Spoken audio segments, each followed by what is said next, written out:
Cara menanam porang paling mudah akan kami ceritakan dari kebun aksara ini.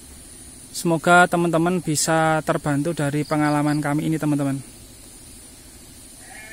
Bismillahirrahmanirrahim. Assalamualaikum warahmatullahi wabarakatuh. Ya, kali ini kami akan menyampaikan tentang cara menanam porang paling mudah. Ya, kebetulan kan memang porang beberapa tahun ini menjadi primadona baru ya di pasar ekspor, karena ya paling mudah dibudidayakan, teman-teman. Jadi teman-teman boleh mengambil referensi cara menanam itu dari konten YouTube manapun, bahkan dari petani senior itu bebas. Tetapi jangan lupa ingat lokasi teman-teman itu di MDPL berapa, atau bisa dikatakan di dataran rendah atau di pegunungan seperti kami ini, teman-teman. Nah, lokasi kami ini di 520 mdpl, teman-teman.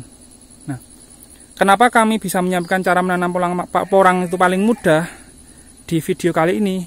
Nah, karena mungkin teman-teman sudah tahu bahwasanya porang itu sebenarnya tanaman liar, teman-teman. Jadi dia hidup liar di hutan dan sudah terbukti tumbuh subur tanpa dirawat dengan pupuk organik cair atau yang lain lah. Itu hidup normal, teman-teman, dan bisa tumbuh tunas lebih dari satu, teman-teman. Nah, itu menjadi kelebihan porang sendiri ya, teman-teman. Nah, karena dia sudah bisa hidup liar, ya artinya kita tinggal mengoptimalkan saja agar pertumbuhannya itu lebih bagus. Bedanya kalau porang itu bukan tanaman liar seperti halnya jahe. Jahe itu memang liar, tapi tidak seliar porang. Karena kalau tidak dirawat, jahe juga akan mati kalau di alam liar di hutan. Nah, kalau porang berbeda, di hutan itu sudah bisa tumbuh dengan bagus, teman-teman. Nah, sehingga bisa dibilang menanam porang atau budidaya porang itu mudah, teman-teman. Itu poin dasar yang harus kita sadari dalam kita melihat budidaya tanaman porang itu sendiri. Nah, ini di bedengan porang dari bibit katak ya, teman-teman. Ini katak isi 100. Saat ini di Februari ini ada yang sudah bertunas 3 seperti itu, tapi juga ada yang sedang bertunas 2 seperti ini, teman-teman. Nah, kenapa porang itu menjadi primadona baru? Ya karena dari data Badan Karantina Pertanian pada semester pertama 2021 itu ekspor porang itu 14,8 ribu ton, teman-teman. Nah, sementara semester pertama 2019 itu ekspor porang 5,7 ribu ton. Artinya terjadi kenaikan 160% dari semester pertama 2019 ke semester pertama 2021. Itu menjadi data kenapa primadona baru itu adalah porang ya. Nah, jadi dari kedua info di atas, yang pertama itu porang itu merupakan tanaman liar yang bisa tumbuh dengan bagus di hutan, dan yang kedua kenaikan ekspor di tahun itu sangat bagus, signifikan, sehingga porang itu layak untuk dibudidayakan, teman-teman. Nah, tahapan penanaman porang untuk budidaya ya, bukan liar, itu yang pertama olah lahan. Jadi olah lahan itu olah lahan itu berbeda ya dengan buka lahan. Kalau di sini itu memang sebelumnya itu pohon cengkeh seperti ini, pohon cengkeh. Lalu yang atas itu dulu ada pohon mahoni beberapa, tapi udah yang tidak produktif kami tebang. Nah, itu olah lahan. Tapi kalau teman-teman itu awalnya lahannya miring atau masih banyak pohon, langsung perlu dikondisikan lahannya, tanahnya belum bagus, nah itu beda, bukan olah lahan. Nah, jadi lahan itu kita bersihkan gulma atau semak liar. Nah, lalu usahakan tanahnya gembur ya, teman-teman. Jadi di bagian bedengan itu usahakan gembur. Nah, untuk membuat gembur itu teman-teman bisa memberikan sekam mentah, sekam bakar, lalu kohe yang sudah difermentasi, teman-teman. Ini kan bedengannya di sini. Nah, seperti itu, teman-teman. Nah, kemudian cek juga pH tanah atau itu normal, netral, nilainya 6 sampai 7, teman-teman. Terus ketinggian untuk tanam porang itu di ketinggian 0 sampai 700 meter, teman-teman. Jadi kalau lebih dari 100 sampai 600 itu lebih bagus. Nah, lalu seperti apa bedengan yang mudah untuk diaplikasikan untuk porang dan bagus? Itu gini teman-teman. Jadi setelah teman-teman itu olah lahan, saya coba ambil contoh dulu ya. Setelah teman-teman olah lahan, ya mungkin dicangkul, digemburkan tanahnya, itu teman-teman lalu membuat bedengan. Nah, setelah bedengan, nah bagian paling bawah itu steril bersihkan dulu semuanya itu dari durma, terus tanaman liar yang lain. Lalu setelah bersih, bagian atasnya ditebar dolomit, karena itu untuk membantu menurunkan tingkat keasaman tanah itu teman-teman. Nah, lalu yang atasnya dikasih kohe fermentasi dan sekam bakar dengan perbandingan kohe fermentasinya itu 2, sekam bakarnya 1.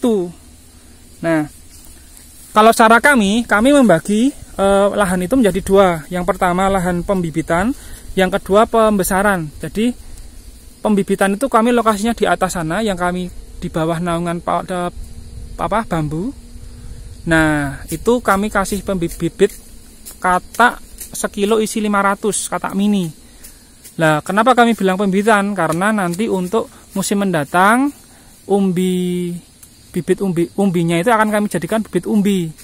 Nah, sedangkan di bagian tengah sampai ke bawah situ itu kami menanam dengan katak super isi 75 sampai 100 dalam 1 kilonya teman-teman. Nah, itu untuk umbi untuk lahan pembesaran.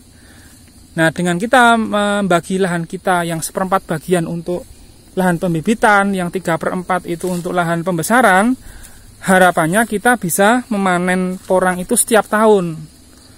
Seperti itu, jadi tidak dalam 2 tahun sekali atau bahkan 3 tahun sekali, tapi kita setiap tahun kita bisa melakukan panen teman-teman. Nah, lalu dalam teman-teman nanti membuat rencana anggaran penanaman porang atau budidaya porang, mohon agar membuat anggaran itu dengan estimasi harga panen cukup 5.000 atau 6.000 teman-teman. Jangan membuat rencana anggaran biaya itu dengan harga panen umbi porang tinggi. Misalkan saat kemarin mencapai titik puncak panen harga itu di 14.000 atau 12.000. Jangan seperti itu teman-teman. Kalau seperti itu nanti dipastikan realisasinya itu akan over budget atau menjadi blunder atau rugi karena terjadi overestimate teman-teman. Nah, setelah olah lahan, lalu yang berikutnya yang tidak kalah penting yaitu pemilihan bibit unggul. Pemilihan bibit unggul ini bisa dari katak, atau katak itu seperti ini, umbi yang berada di daun, di persimpangannya ada katak. Nah, itu juga ada katak. Nah, atau umbi yang berada di dalam tanah itu sendiri teman-teman. Nah, bibit yang bagus itu hendaknya yang lepas sendiri dari pohon teman-teman, bukan karena kita congkel paksa teman-teman. Nah, kalau dia lepas sendiri dari pohonnya, dijamin tidak akan mengalami pembusukan. Jadi misalkan ini tunas pertama sudah akan repah ya, ini kan sudah mulai dorman tunas pertamanya. Nah, ini kan kataknya teman-teman. Ini jangan diambil. Kalau ini diambil langsung disimpan di karantina, saya jamin nanti saat musim tanam ini sudah busuk teman-teman. Karena selama ini batangnya itu belum busuk, nutrisi dari batang ini masih akan membantu pembesaran katak itu sendiri teman-teman. Jadi dengan ukuran segini itu katak masih sangat bisa lebih besar lagi ukurannya, karena nanti akan mendapatkan nutrisi dari tunas atau batang ini teman-teman. Nah, ini tunas pertama, ini tunas kedua teman-teman. Nah, ini tunas keduanya. Nah, ukurannya kan 2 kali lipat bahkan 3 kali lipat. Ini jari telunjuk saya seperti ini. Nah, ini jari telunjuk saya seperti ini. Nah, ini menunjukkan bahwa memang media tanamnya alhamdulillah relatif baik teman-teman. Nah, yang ketiga, setelah yang pertama tadi olah lahan, yang kedua bibit yang unggul, yang ketiga waktu tanam teman-teman. Jadi waktu tanam porang itu saya juga sudah pernah menjelaskan pada video sebelumnya, itu di saat awal musim hujan merata. Jadi biasanya ya teman-teman, di bulan Oktober atau November itu kan turun hujan yang pertama. Nah, biasanya hujan 3-4 hari. Setelah itu biasanya akan tidak turun hujan selama 1 pekan teman-teman. Nah, setelah tidak turun hujan kurang lebih 1 pekan, setelah itu habis itu hujan akan turun merata. Nah, saat itulah kita menanam porang, teman-teman. Nah, itu waktu tanam yang pas, teman-teman, untuk porang. Nah, yang keempat itu pupuknya. Jadi pupuk itu yang kami maksud pupuk organik cair dan pupuk dasar. Nah, pupuk dasar itu sudah diberikan di bedengan saat awal setelah kita olah lahan. Nah, lalu untuk pupuk organik cair itu meliputi unsur N, P, dan K. Sekaligus kita memberikan anti hama dan anti jamur. Nah, tetapi kalau lahannya itu pH-nya normal, lalu tidak lembab, nilai kelembapannya normal, biasanya otomatis itu sudah akan minim dengan penyakit. Tetapi karena kita berorganik, pemberian anti hama dan anti jamur itu sifatnya antisipasi, sehingga kita boleh memberikan sebelum penyakit itu datang, teman-teman. Nah, termasuk membersihkan gulma atau rumput liar. Itu kalau ada waktu langsung dibersihkan agar mengurangi adanya penyakit atau ulat yang biasanya suka ke gulma. Nanti langsung dia akan mencari makan ke daun porang, bahkan yang dikhawatirkan dia langsung masuk ke batang porang itu sendiri sampai nanti ke umbi, teman-teman.